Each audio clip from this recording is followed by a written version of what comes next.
میں مبلغ بنوں سنتوں کا، خوب چرچا کروں سنتوں کا، ہو کرم بحر خاک مدینہ۔ الحمدللہ رب العالمین والصلاة والسلام علی سید المرسلین، اما بعد فاعوذ باللہ من الشیطان الرجیم، بسم اللہ الرحمن الرحیم۔ الصلاة والسلام علیک یا رسول اللہ وعلی آلک واصحابک یا حبیب اللہ۔ الصلاة والسلام علیک یا نبی اللہ وعلی آلک واصحابک یا نور اللہ۔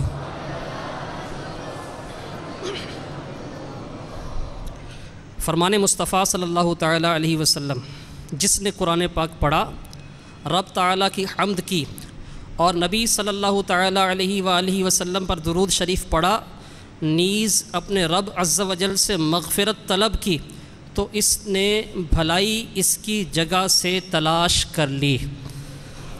جو درود و سلام پڑھتے ہیں ان پہ رب کا سلام ہوتا ہے۔ صلو علی الحبیب صلی اللہ تعالی علی محمد وعلی آلہ وصحبہ وسلم۔ میٹھے میٹھے اسلامی بھائیوں اور مدنی چینل کے ناظرین، حصول ثواب کے لیے بیان سننے سے پہلے اچھی نیتیں کر لیجئے۔ نیت کیجئے کہ نگاہیں نیچی کیے خوب کان لگا کر بیان سنوں گا، ٹیک لگا کر بیٹھنے کے بجائے علم دین کی تعظیم کی خاطر جہاں تک ہو سکا دو زانوں بیٹھوں گا، دو زانوں جیسے نماز میں التحیات کی صورت میں بیٹھتے ہیں۔ اگر تھک جائیں تو جیسے آپ کو آسانی ہو اسی طرح بیٹھ جائیں۔ ضرورتاً سمٹ سرک کر دوسروں کے لیے جگہ کشادہ کروں گا، دھکا وغیرہ لگا تو صبر کروں گا، گھورنے جھڑکنے الجھنے سے بچوں گا۔ صلو علی الحبیب اذکر اللہ توبو الی اللہ وغیرہ سن کر ثواب کمانے اور صدا لگانے والوں کی دل جوئی کے لیے بلند آواز سے جواب دوں گا۔ بیان کے بعد خود آگے بڑھ کر سلام و مصافحہ اور انفرادی کوشش کروں گا۔ میں بھی نیت کرتا ہوں کہ اللہ تعالیٰ کی رضا پانے کے لیے، ثواب کمانے کے لیے بیان کروں گا، حتی الامکان دیکھ کر بیان کروں گا، نیکی کا حکم دوں گا، برائی سے منع کروں گا، مدنی قافلے، مدنی انعامات، دعوت اسلامی کے دیگر مدنی کاموں کی ترغیب دلاؤں گا۔ صلو علی الحبیب صلی اللہ تعالی علی محمد وعلی آلہ وصحبہ وسلم۔ میٹھے میٹھے اسلامی بھائیوں اور مدنی چینل کے ناظرین، ذی الحج، اس کے نام سے ہی ظاہر ہے کہ یہ وہ مہینہ ہے کہ جس میں مسلمان حج کی سعادت سے مشرف ہوتے ہیں، جس میں حج ادا ہوتا ہے۔ ذی الحج، حج والا، یہ اسلامی سال کا آخری مہینہ ہے۔ حج کے پر بہار ایام جیسے ہی قریب آتے ہیں، دنیا بھر میں عاشقان حرمین طیبین، عاشقان مدینہ، ان کے سینوں میں دل مچلنے لگتے ہیں، اور ہر مسلمان کی یہ خواہش ہوتی ہے کہ اللہ تبارک و تعالیٰ اسے مکہ پاک کی حاضری نصیب کرے، مدینہ طیبہ حاضری کا شرف عطا کرے، اور وہ خوش نصیب جنہیں یہ اذن ملتا ہے مکہ مدینہ حاضری کا، حج سے جو مشرف ہوتے ہیں ان کے تو وارے نیارے ہو جاتے ہیں۔ آئیے آج بیان میں مدنی چینل کے ناظرین بھی، نارووال کے فیضان مدینہ میں ہونے والے ہفتہ وار اجتماع کے حاضرین بھی، میں عاشقوں کے کچھ واقعات آپ کی بارگاہ میں سنانے کا شرف حاصل کرتا ہوں کہ کس انداز سے یہ حج کے لیے حاضر ہوا کرتے تھے۔ چنانچہ سنیے کہ اللہ تعالیٰ کے نیک بندے، اللہ تبارک و تعالیٰ کا خوف رکھنے والے، اس کے پیارے حبیب صلی اللہ علیہ وسلم سے حقیقی عشق رکھنے والے جب حج کرنے کے لیے چلتے، روانہ ہوتے، ان کا کیا انداز ہوتا۔ منقول ہے حضرت سیدنا عبداللہ رحمۃ اللہ تعالی علیہ، یہ ہارون الرشید جو مشہور عباسی خلیفہ ہیں، ان کے وزیر تھے۔ اللہ تبارک و تعالیٰ نے ان کو جب توبہ کی توفیق عطا فرمائی، انہوں نے توبہ کی، اب یہ مکہ پاک کے لیے پیدل روانہ ہوئے، توبہ کر کے مکے کے لیے روانہ ہوئے پیدل، ننگے پاؤں۔ حرم کے شیوخ، مکہ مدینہ مکہ پاک کے شیوخ، انہوں نے جب سنا کہ وزیر تشریف لا رہے ہیں، حاضری کے لیے آ رہے ہیں، تو ان کے استقبال کے لیے یہ مکے سے باہر جمع ہوئے۔ عرب شیوخ وزیر صاحب کے استقبال کے لیے، ان کو ویلکم کرنے کے لیے مکے شہر سے باہر نکلے کہ ان کو ہم ویلکم کریں، ان کو سلام کریں۔ جب دیکھا تو حیران رہ گئے کہ کیا یہ وہی وزیر ہیں، وہی ٹھاٹھ باٹھ والے، شان و شوکت والے، جو پیدل چلے آ رہے ہیں ننگے پاؤں؟ اتنا لمبا سفر پیدل اور ننگے پاؤں کرنے کی وجہ سے ان کی جو کیفیت ہوگی، شاید اس کا کچھ اندازہ مدنی چینل کے ناظرین اور یہاں موجود حاضرین بھی لگا سکتے ہیں۔ آپ زیادہ نہیں، چند 100 میٹر ہی، 1 کلومیٹر ہی ننگے پاؤں پیدل چلیے تو ظاہر ہے کہ وہ جو ایک ظاہری حلیہ ہوتا ہے اس میں کافی فرق آ جاتا ہے، دیکھنے سے پتہ چلتا ہے کہ یہ شخص تھکا ماندہ ہے۔ تو جب دیکھا کہ ان کی شکل و صورت بدلی ہوئی ہے، بال بکھرے ہوئے ہیں، جسم خاک آلود ہے، مٹی پڑی ہوئی ہے، جسم چہرہ نہایت میلا کچیلا ہے، وہی عرب شیوخ تعجب میں آ گئے، حیرانی میں آ گئے، پوچھنے لگے کہ آپ نے یہ مساکین کی طرح شکل کیوں بنائی ہے؟ بغیر جوتے کے جنگلوں میدانوں میں پیدل کیوں سفر کرتے ہوئے آ رہے ہیں؟ انہوں نے جواب دیا کہ آپ بتائیں، جب ایک بندہ اپنے مولا کے دروازے پر حاضری دے تو اس کی کیا کیفیت ہونی چاہیے؟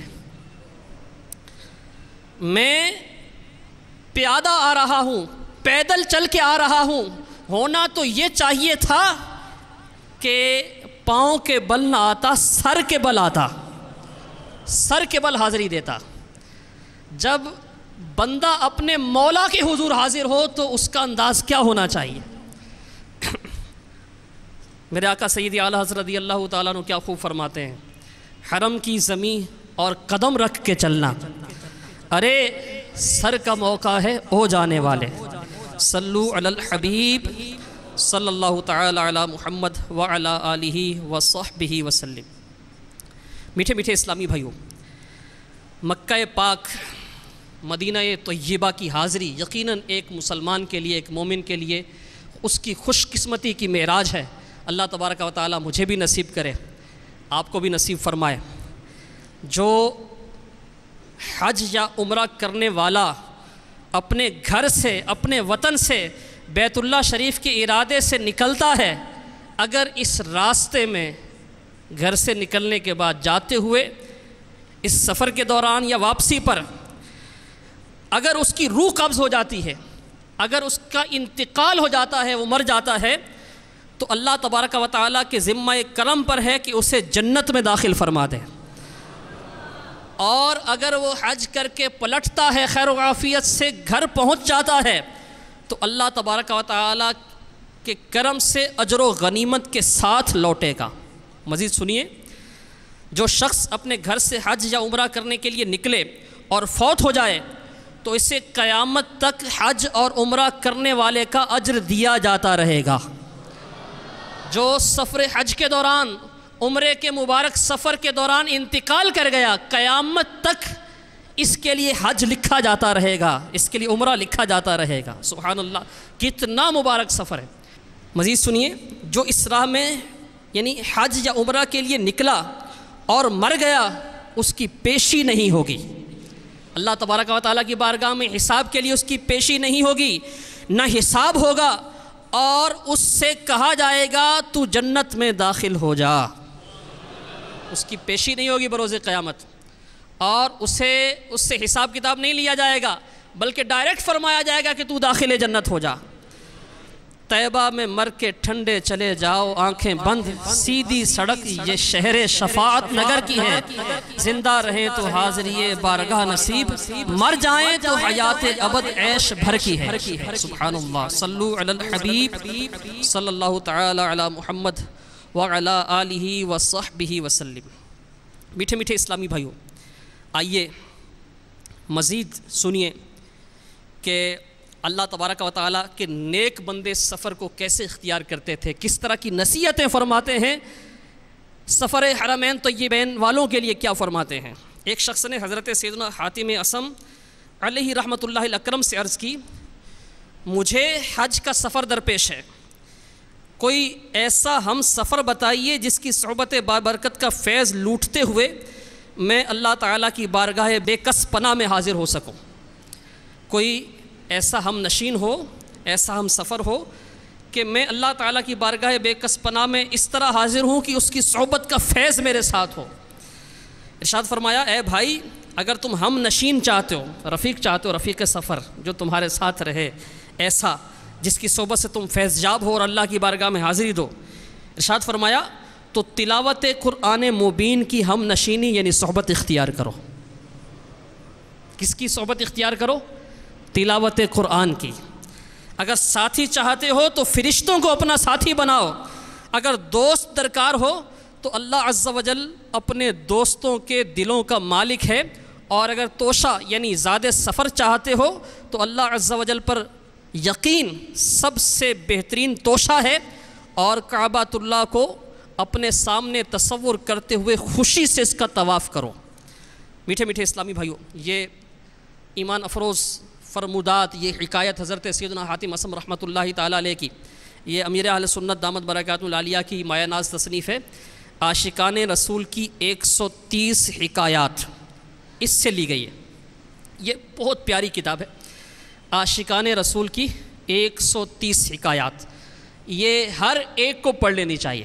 مدنی چینل کے ناظرین بھی نیت کریں، یہاں موجود حاضرین بھی، بالخصوص ہمارے وہ اسلامی بھائی جو مکہ پاک حاضری کا عزم کیے ہوئے ہیں، سفر حج پر جا رہے ہیں، اور بالعموم سبھی، اللہ نے چاہا تو انشاءاللہ وہ دن آئے گا کہ ہم بھی مدینے جائیں گے انشاءاللہ۔ تو مدینے جانے والے حقیقی عشاق کس طرح مدینے جایا کرتے ہیں، ان کی حاضری کا انداز کیا ہوتا ہے، انشاءاللہ اس کتاب سے سیکھنے کو ملے گا۔ اس کتاب میں ایک اور اس کی بھی یہ بھی خصوصیت ہے کہ اس میں مکہ مدینے کی زیارات وہ بھی یعنی ان کی تفصیل بھی دی گئی ہے۔ مکہ مدینے کے مبارک مقامات کس جگہ ہیں، ان کی نشانیاں کہاں، کس انداز میں وہاں پہنچا جا سکتا ہے، ان کی زیارات کی جا سکتی ہیں، ان ہواؤں، ان فضاؤں میں سانس لیا جا سکتا ہے جہاں ہمارے پیارے آقا صلی اللہ علیہ وسلم، صحابہ کرام رضی اللہ تعالی عنہم اور پہلے کے انبیاء کرام علیہ الصلوۃ والسلام نے جن جن مقامات کو شرف بخشا وہ مکہ پاک میں، مدینہ طیبہ میں کہاں کہاں ہیں۔ تو یہ جو مکہ مدینے کی زیارتیں ہیں، ان کا تعارف بھی اس کتاب میں ہے۔ کتاب کا نام کیا ہے؟ عاشقان رسول کی 130 حکایات۔ اس سے مزیدار، اس سے زیادہ وہ ذوق والا موضوع عاشقان رسول کے لیے اور کیا ہوگا۔ مکہ مدینے کی حاضری کا انداز سکھانے والی یہ کتاب ہے، تو کوشش کیجئے آج ہی یہ آپ حاصل کر لیجئے۔ آج بالفرض اگر آپ حاصل نہ کر پائیں تو جتنی جلدی ممکن ہو لے لیجئے۔ امید ہے یہاں بھی مکتبۃ المدینہ کے بستے پر یہ کتاب موجود ہوگی، اور جو مدنی چینل کے ناظرین ہیں وہ اپنے شہروں سے حاصل کر لیں۔ دعوت اسلامی کی ویب سائٹ پر بھی www.dawatislami.net اس پر بھی یہ کتاب موجود ہے، آپ وہاں سے ڈاؤن لوڈ کر لیں اور اس کو جلد تر پڑھ لیں۔ صلو علی الحبیب صلی اللہ تعالی علی محمد وعلی آلہ وصحبہ وسلم۔ میٹھے میٹھے اسلامی بھائیوں، کوئی بھی عبادت ہو، اس میں شیطان انسان کو ریاکاری میں مبتلا کرنے کی پوری کوشش کرتا ہے۔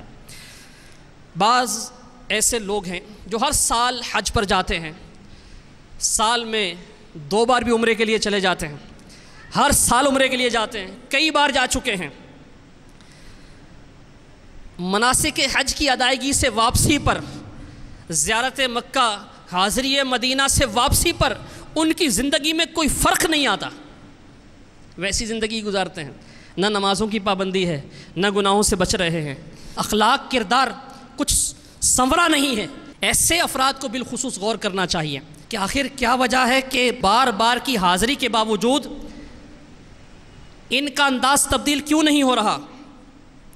کہیں ایسا نہ ہو کہ یہ حج و عمرے اور بار بار کی حاضریاں صرف نفس کی خواہش کے لیے ہو، اس لیے ہو کہ لوگ کہیں کہ یہ حاجی صاحب ہیں، یہ تو ہر سال جاتے ہیں، یہ تو عمرے کے لیے جا رہے ہیں۔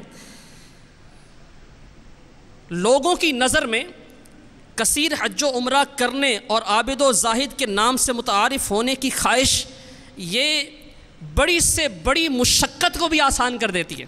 جیسا کہ حضرت سیدنا ابو محمد مرتعش رحمۃ اللہ تعالی علیہ فرماتے ہیں، میں نے بہت سے حج کیے۔ یہ بڑی ایک باریکی والی بات ہے، بڑی پتے کی بات ہے۔ مدنی چینل کے ناظرین بھی غور کریں، یہاں کے حاضرین بھی اپنے اوپر پھر غور کریں، کسی کے بارے میں نہ سوچیں۔ آپ اپنا ارشاد فرماتے ہیں، سیدنا ابو محمد مرتعش رحمۃ اللہ تعالی علیہ فرماتے ہیں، میں نے بہت سے حج کیے اور اکثر حج یہ کسی قسم کا زادِ راہ لیے بغیر کیے، یعنی کچھ پاس ہوتا نہیں تھا، چلے جایا کرتے تھے۔